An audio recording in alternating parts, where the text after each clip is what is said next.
So often, so many people ask us, why do you do what you do? Why do you and Jennifer spend the time you do, get on airplanes, uh, planes, trains, automobiles, right?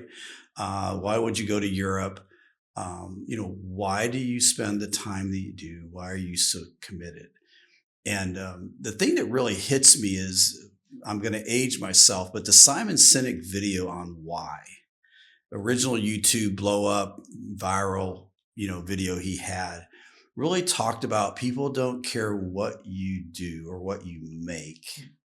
They care why you do it or why you make it.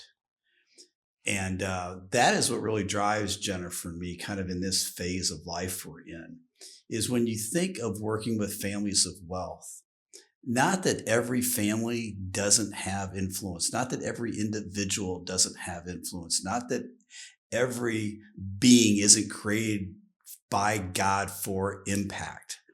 But when you have and can marshal resources at the level that a family of wealth can, your ability to have that impact, to fund causes, to impact the world for whatever you believe in, especially those people that are faith driven. They're known as the most generous people in the world, those that have faith, whether you believe their faith, specific faith or not.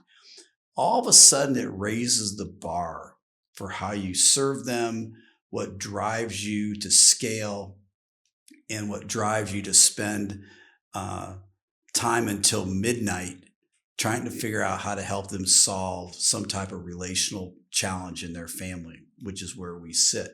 So the why factor is really important to us. And it does drive everything we do. And people would say, well, you get to work with wealthy families. Well, we can work with just a normal family. We can work on the Garcia family. It's all the same. It's all the same principles. But the why, the impact, the multi-generational impact, the global impact, the impact for those that are of strong faith, for those that aren't of faith but are civic minded and want to help their community. There are so many reasons that back up the why behind what we do. And without that, you really don't have a starting place because it's not about the money. It's about helping others thrive. And so people often ask, well, how do you get business then? Because you're not out promoting yourself. You're not doing a lot of things. Our niche is very small and it's serving families of wealth. And sometimes it's families of influence, could be attached to that. But it's referral based. And so if we're not serving well, if we're not achieving the why for them, the why for us, you're not going to get referred from client to client. And so I want to talk a little bit about the intake process because the majority of people that get referred to us, we don't actually work with because we just don't feel like they're a fit. And I want to share a quick story. So we get a referral. People, if it's the guy that's leading the charge in the family or the wife, they'll go to the Jennifer. If it's the wife, the guy will come to me first, and they have to call us. We do not call them, and we get about a 30-minute conversation that gets things started.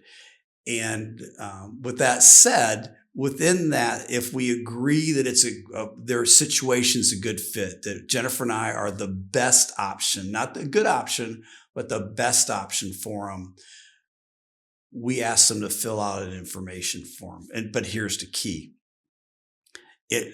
9 times out of 10, a couple comes to us, and it's whoever our champions are in the family. And what we request is that they fill the form out together. So here's the story. About 5 years ago, we get a phone call. It was the guy. I took the call. He married the heiress of a major beer brand in the United States. And if I told you what it was, you'd know what it is. And they have a huge ranch in one of the large states in America, and they have a right down the road. He actually was a rancher cowboy, and that's how they met. And he has his own place, much smaller.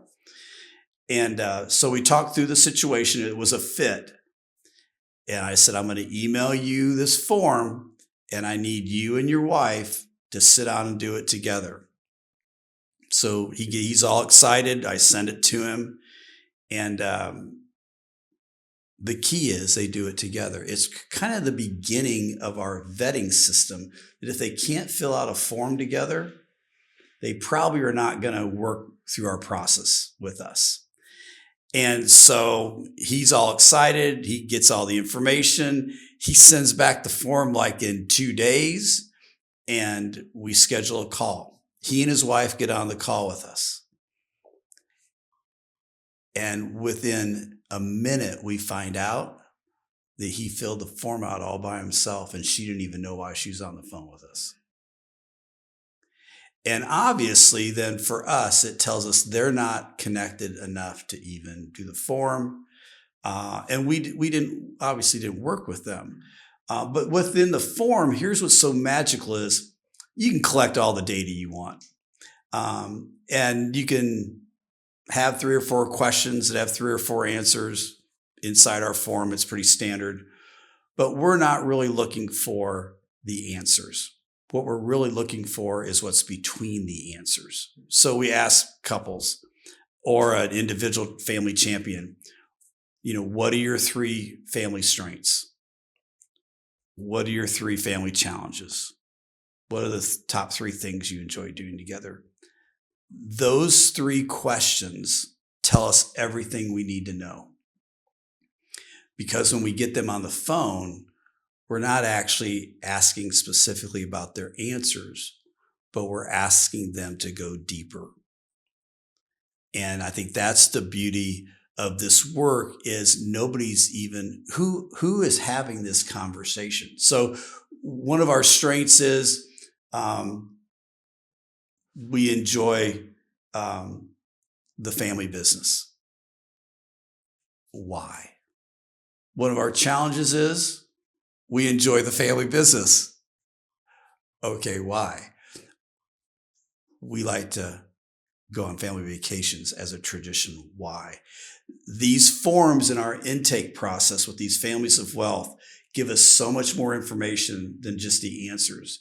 And that's what our biggest filter is. And that's how we learn how people interact. What we call our champion is critical because they are the ones that are basically going to sell the opportunity to the rest of the family. And if they're not fully engaged, if they're not fully committed, if they cannot dig down into these answers and give us something deeper, there's a real good chance that our process will stall out inside that family. So our intake process, the reason I want to bring it up is people always ask, how do you even get started? How do you even decide who you're going to work with?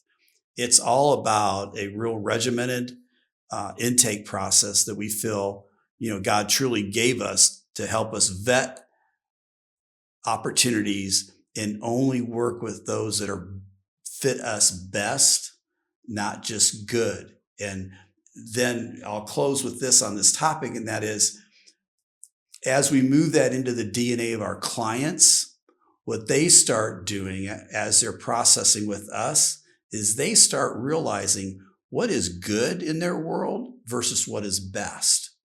And that's what we call best practices. And we develop those things out with the family. But it all starts with selecting the right clients, just like any business would do. We just happen to be in this family of wealth space and influence.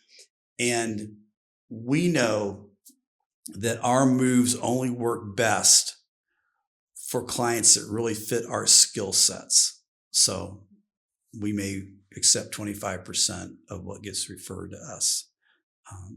And the fact that they're referred to us tells us, we're doing something right with our current client base.